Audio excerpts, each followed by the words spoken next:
Ladies and gentlemen of Eurogamer, we're sorry we can't be with you in person, but we're currently in Warsaw doing Top Gear Live, and then we're going to Italy to film an item for a forthcoming series of Top Gear. Well, I'm going to Germany. All right, he's going to the Ukraine, but then I'm going to Italy. Excellent. Anyway, the point is that in Forza 4, the whole thing by myself, but this time I'm joined by my colleagues. Hi. So in Forza 5, not only will you be able to drive the meticulously reproduced Top Gear test track, you'll also be able to hear our comments on some of the cars featured in the game's career mode. And apparently, for the very first time, digital cousin, and take part in a lot of other challenges. So, to tell you more about Forza Motorsport 5, please welcome to the stage Turn 10 Creative Director, Green Denwalt. It's Walt Dan. Yes. Yeah.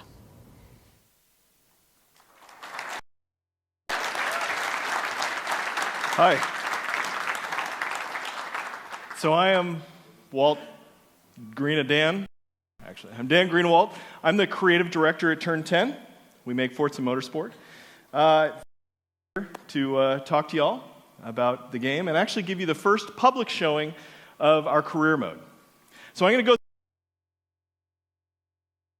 little bit about the cars, Auto Vista, and then we're going to go on track. Now, the thing I've got to caution you about, so please be gentle, this is a build directly off my desk. I carried it with me. It was made just a couple of days ago. There very well may be bugs, and you may see me kind of tap dancing around up here. Please be gentle. So let's get started.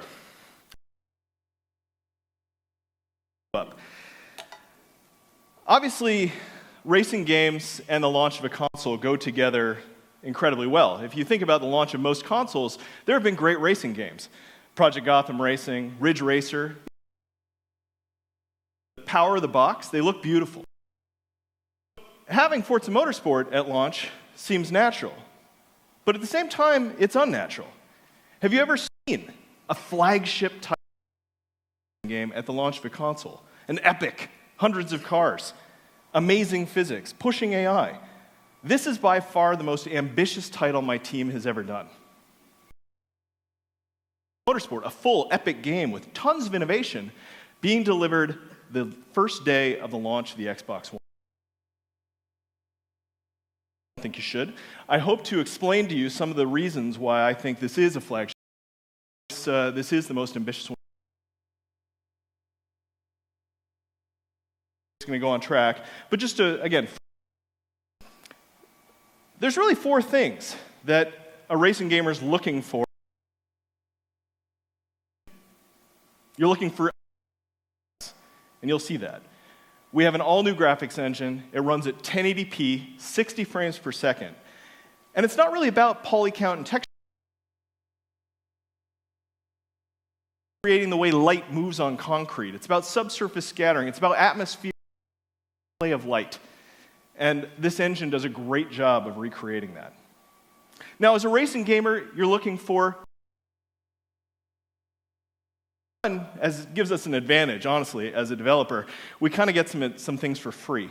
We have dedicated servers, player, and we have Smart Match. Smart Match, the sports teams you like, they're from the region you're in, they play the way you'd like to play, so you have really, really great multiplayer matches. Now, as a racing gamer, you want great AI, great opponents. And in Forza Motorsport 5, we've debuted Drivatar. Now, I'm not going to cover this. It's something we've talked about in the past, but Drivatar is a neural network that exists in the cloud. Every time you race, we upload telemetry about every little piece of information of how you drove, the decisions you made, and we use that to recreate a shadow, an avatar, an AI that can drive just the way you drive. Every time you log in, you're going to get race in single player, you're never racing alone. With their liveries, they're coming straight into your single-player race. And really, the revolution here is not in the technology, though that's what I love. The revolution is, as a gamer, you see AI doing things that you because they learn. They've learned how to drive 3 abreast through a corner, complex passes, faking, counter-faking, amazing things. So the last thing that I'm going to mention is really critical in a big, epic racing game is physics, tremendous physics. And we're doing things right now on Forza Motorsport 5 that simply weren't possible on last generation hardware. And it wasn't just because of the power, it was because of the approach. And I'll go into that when we get on track, but actually would get started.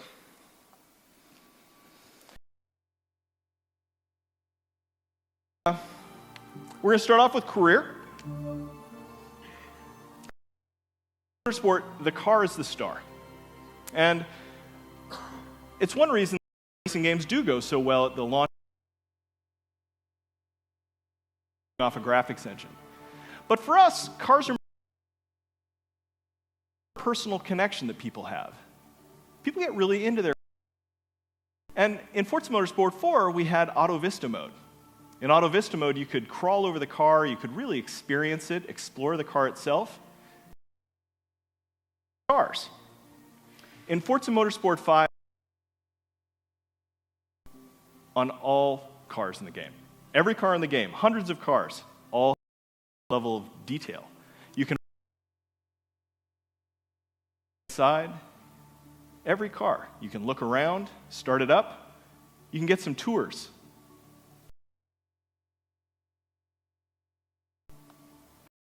And just open the whole thing up.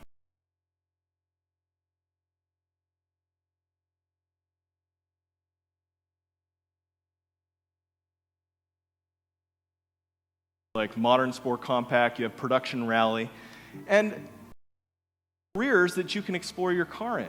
But here's the big thing, and actually, let me just tell you something you probably already know. You play a racing game, and you start off in bad cars, and the races are a little bit short. And then as you race through, the races get longer, the cars get faster, until eventually the cars are so fast and the races are so long that it goes a little bit beyond where you're having fun. And so what we found is that finish you. And that's not what Forza Motorsport's all about. I want you to find the cars you love and have a great experience. So here, the moment you start the game, you can go wherever you want. You can buy the cars you want. Get into faster race cars. If you want to get into race cars, race in race cars. There's careers for race cars. But if you just want to race in a GTI or a hot hatch, you can go race in that and have an entire career just racing in hot hatches. Now, before I go any further, in Forza Motorsport 4, we had a lot of Top Gear integration. There's the Top Gear test track, and Jeremy Clarkson actually gave tours of the 26 cars in Auto Vista. Well, Top Gear's integration has grown in the Top Gear test track. Play you actually one of the intros that starts off with a mini career and one of these careers you can do, and you'll see what Top Gear's adding. Back when years and the money needed to keep making planes faster and faster. Well, thankfully, the world's in aerospace. The end of Concorde seemed to signal the start of a ground-based air race, the era of the hypercar. Take Pagani. The Zonda Cinque was meant to be the last evolution of Horacio Pagani's first attempt at a supercar. It wasn't. We were still pinching ourselves to believe a man with such a ridiculous name could build such a ridiculously brilliant and beautiful car when he came up with another, the even more extraordinary Huayra.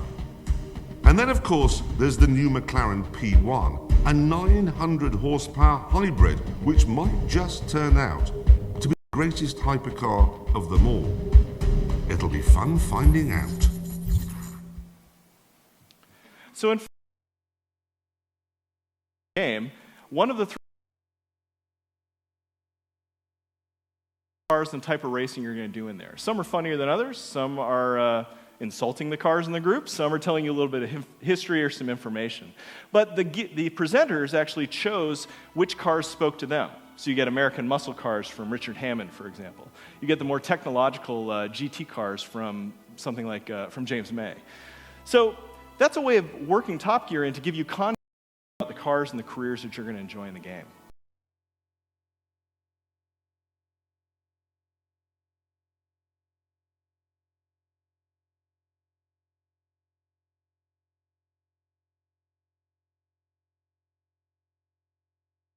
The way we read, so you see the reflections on the ground. You can actually see imperfections in the paint. Let's move in close. There's actually an orange peel in the paint. There's scratches on the rotors. This is part of that new graphics engine. It happens in here in this space, the play of light, and it also happens on track.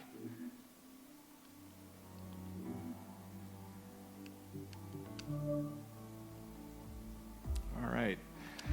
So we're going to head to Alps. And actually, you're the first people to see Alps. And actually, that video from Top Gear is the first people to see that as well. So you are seeing literally today's work. This is us working on the game and bringing a build to you guys. Now, Alps is a track that was in Forza Motorsport 4. And I brought it here today to show you guys that are familiar with Forza 4 what difference a new graphics engine can make.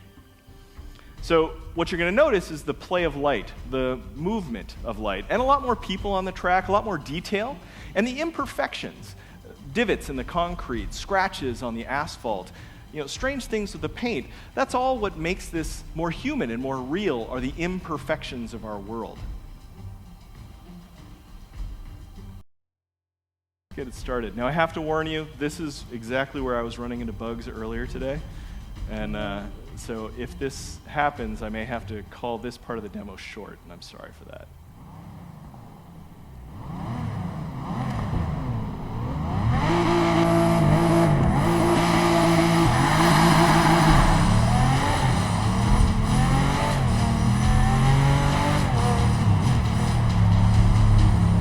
It's pretty good. All right, so what you're seeing is hood view, obviously, and one of the great things about the Huayra is the way its active arrow moves around. The outside of the car. Contrast on the snow, a lot more.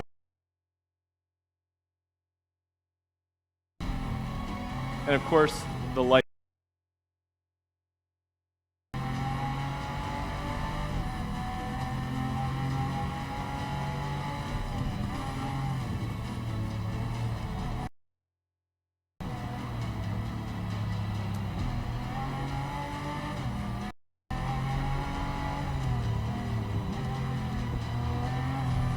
All right, so I'm going to pause physics. We come around this corner here, so we can just move around the car a little bit.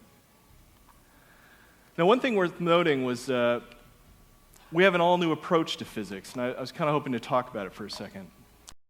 Forza Motorsport 4, Pirelli, and we asked them to do custom tests. We changed the game so that we could take their custom data and input it directly into our game. Now, that was a very novel approach, and there's other games that are now trying that. And it was a way of making it so you could. But there were some things that happened in the interaction with Pirelli that kind of bothered me. I'm a bit of a perfectionist, and physics is kind of my thing. And when I talked to Pirelli, I was asking them, how do we isolate some of the heat, some of the ways that isolate those out so we can recreate them perfectly. And the Pirelli engineers basically said, you can't. Don't worry about it. You don't need to do that. And it's true, for their business, they don't need to do it. They're creating great tires. They do great testing for their tires. But I make a simulator. I need every single variable to be isolated, every one to be recreated in real time. So we came up with a new approach. We came with a new partner. That partner is Calspan. People haven't heard about Calspan unless you're an engineer. Because honestly, the tests that Pirelli were running on their tires, those are called Calspan tests. Because Calspan invented the equipment. They invented that whole rigging. Now, when I went to the Calspan guys and I said, how do we isolate all these variables? They had a very different reaction. They said, that's really a good question. I'm very interested in that too. So they said, let's get back to you. Lots of tires. So we ordered pallets and pallets and pallets of tires. Pirelli, Bridgestone, Yokohama. We ordered wide, thin. We had racing slicks, production tires from all over the world, and we shipped them to Calspan. And Calspan ran weeks of tests.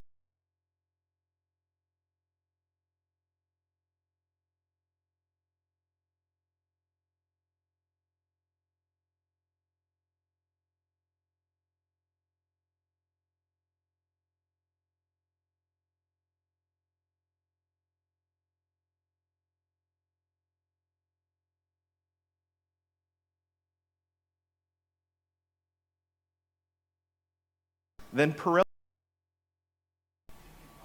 And that to me is really exciting. This is what it's about, being on the cutting edge of a simulator. Because we're not just there with an epic, giant, big game at the launch of the Xbox One. We're also there giving people cutting edge science in their living room that they can play with a controller. And the controller's better. You get better physics through the impulse triggers.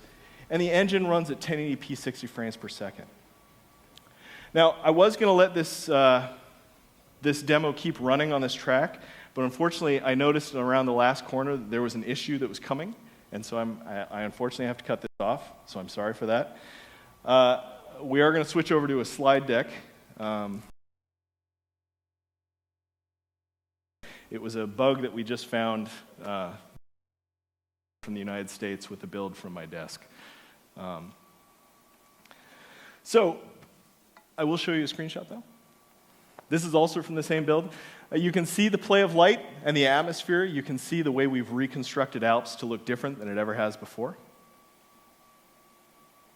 Tons of detail, really taking advantage of having a 1080p scene, being able to show that on track. And here's some other big news. For the first time in a long time, we've recaptured Silverstone.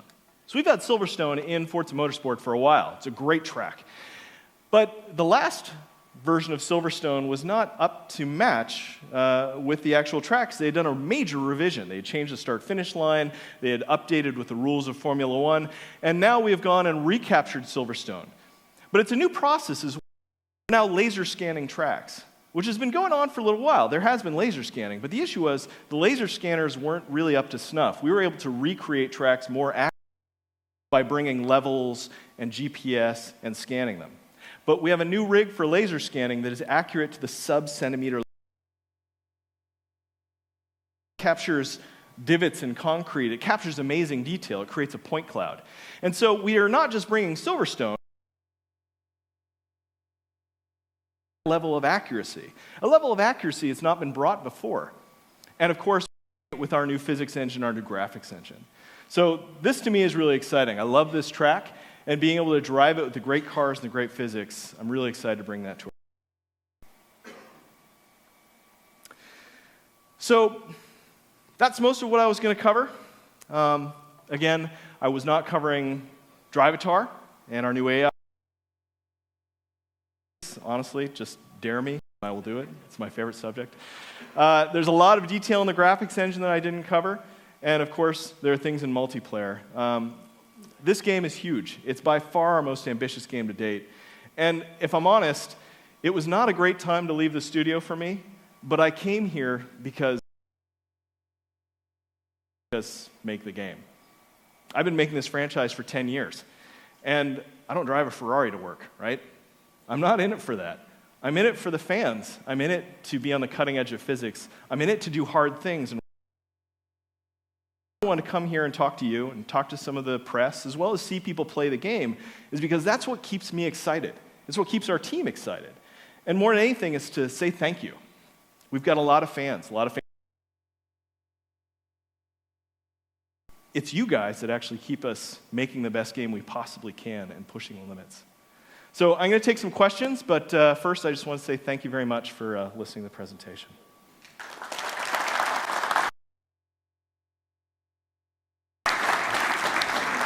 Thanks very much, Dan. Okay, so we've got some microphones. If you have a question for Dan, stick your hand up.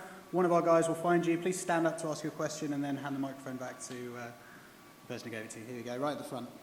Hi, Dan. Hi. Thanks for the presentation.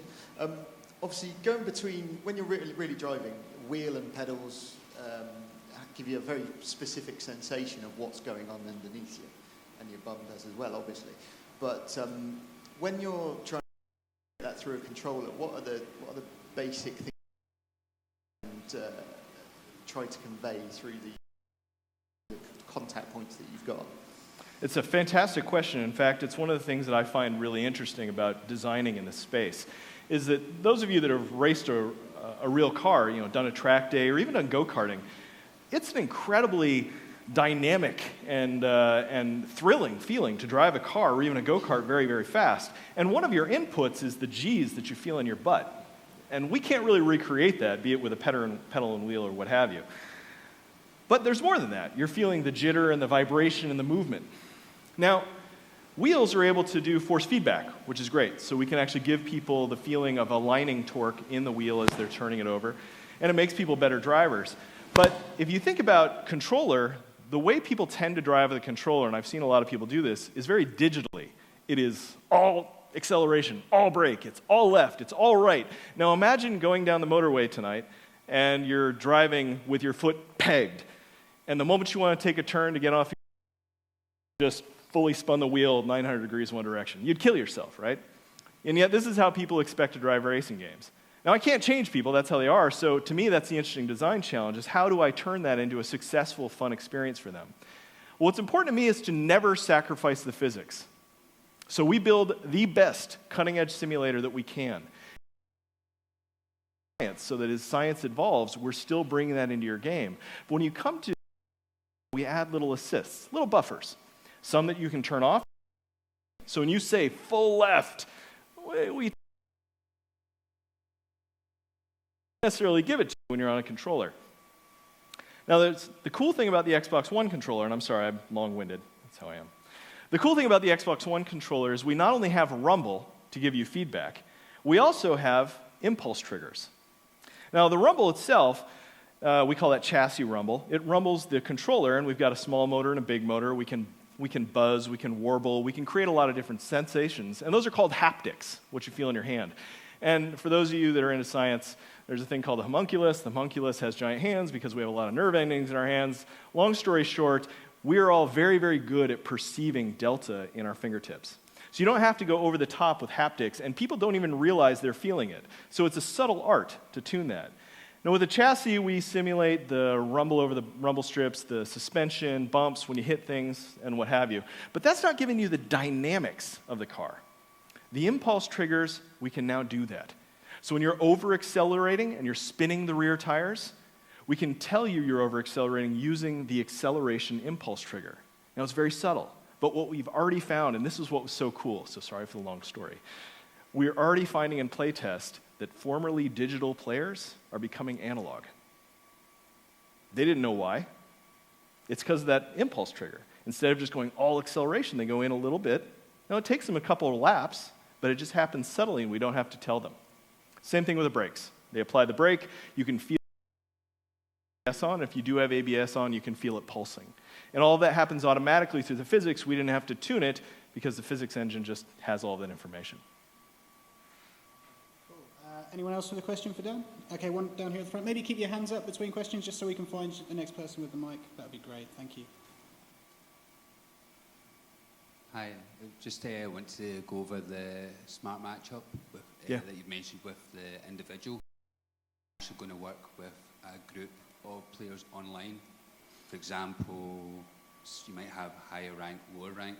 Yeah. So how's that matchup going to compare to other people if you've got varying levels for each player? So Smart Match reads in information about all the players and tries to match make them based on the quality of service, based on the type of player. Sorry, I'm just summarizing. And other information it knows. And you're right, you can actually get into a party, get into a group that might have incredible diversity in playstyle. And the cool thing about the system is we're actually able to decide how to match make people together easily as a developer. So we're currently choosing to basically add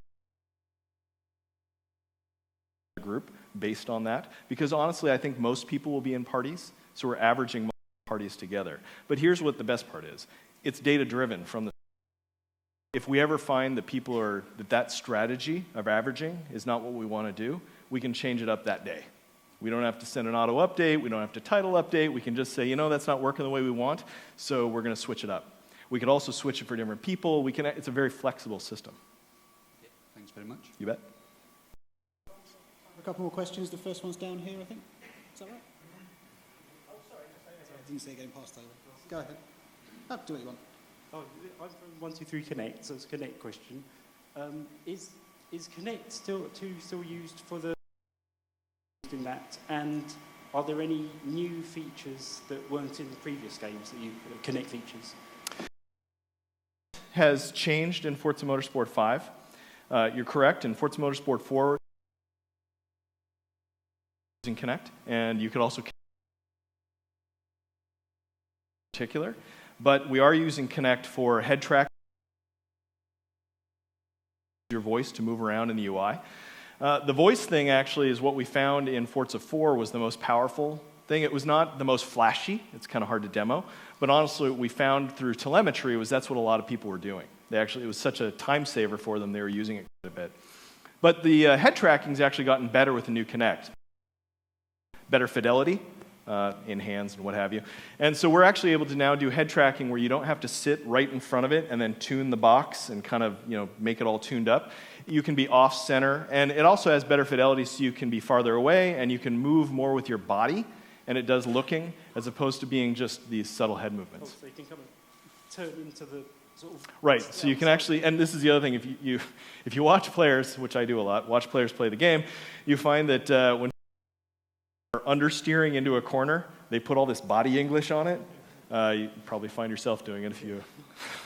So here's the motion. Oh gosh! And then they run into a wall, and then you see them lean back as they hit rewind. I don't know. So you'll see that as you... The corner as they're putting body English on. There's a guy just to your right, maybe you could pass the microphone to. And then I think there's one at the back maybe we could finish with. Thanks for the presentation. In the past iterations of Forza, we've seen a lot of downloadable content spanned over 12 months. Are we going to be seeing a return of that in Forza 5? Absolutely. So, two things. First off, the game is very easy to configure for us on the server, which is awesome. So we can change AI, we can change so many aspects of the game on the server day and date. So without title updates, we can just be moving things around. Now that's obviously not to do with downloadable content, but it is just showing the configurability of the game. Now on top of that, we're going to be doing downloadable content. We're going to do a lot of cars. There's going to be plenty of cars, let's just say that. It's a big game. I don't believe there's ever been a racing game at launch the size of this. I play a lot of racing games, but I'm not going to say it unequivocally. But when you think about the way we support there's always fresh content coming into your world, so when a new car gets announced, and that was really what our DLC strategy was about, was the automotive industry doesn't ship only at holiday. The automotive industry has car shows going on all the time. There's concepts, there's new cars. And so with DLC, we've been able to bring those cars into people's lives very, very quickly.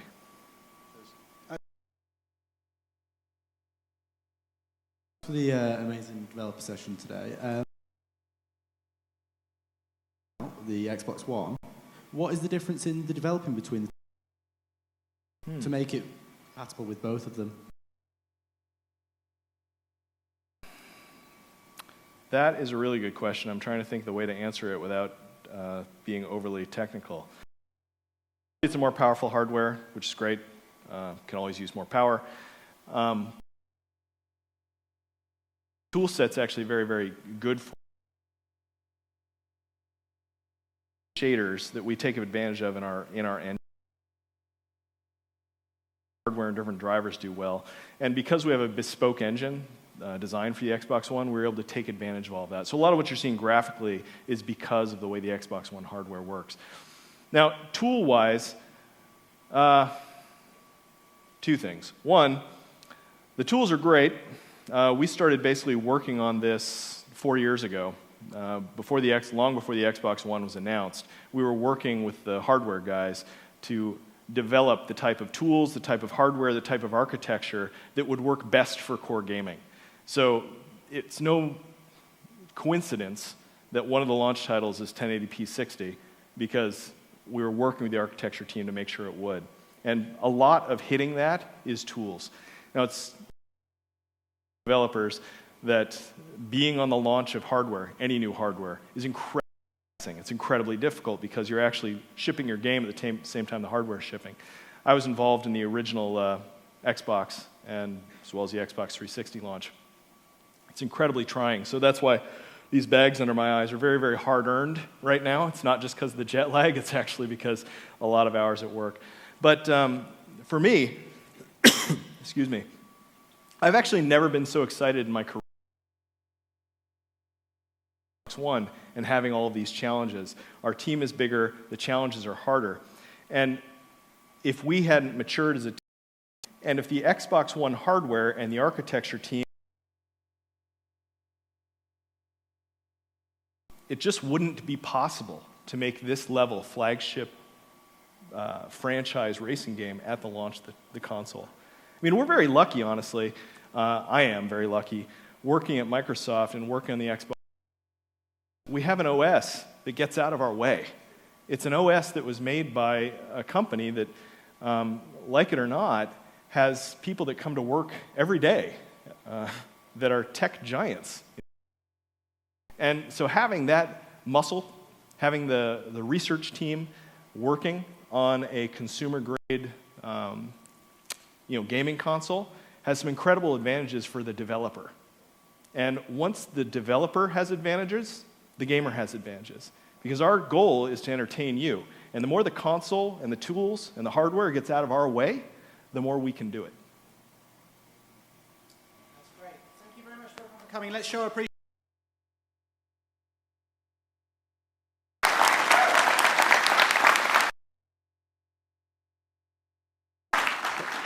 Cheers, guys. We have loads more developer sessions coming up throughout the day. If you wouldn't mind heading back down, if you want to see some more.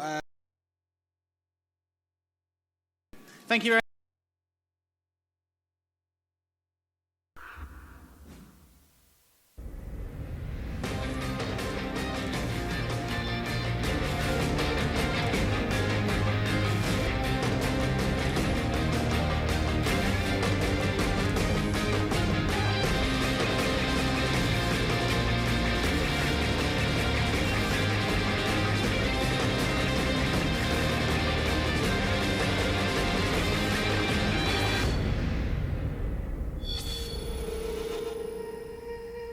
Beloved Empress dead, and everyone thinks you're the killer.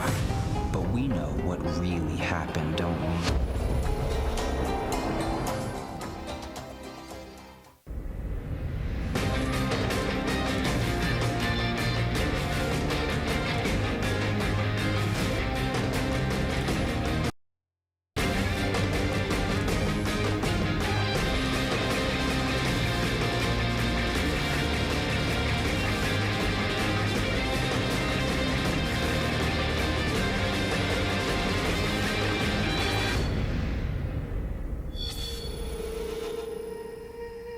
Beloved Empress dead, and everyone thinks you're the killer.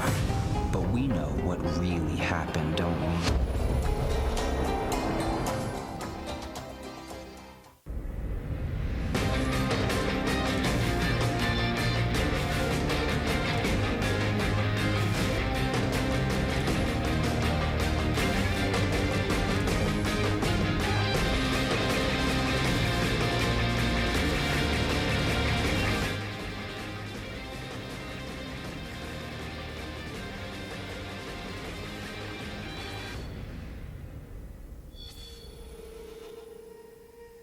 The beloved Empress dead, and everyone thinks you're the killer.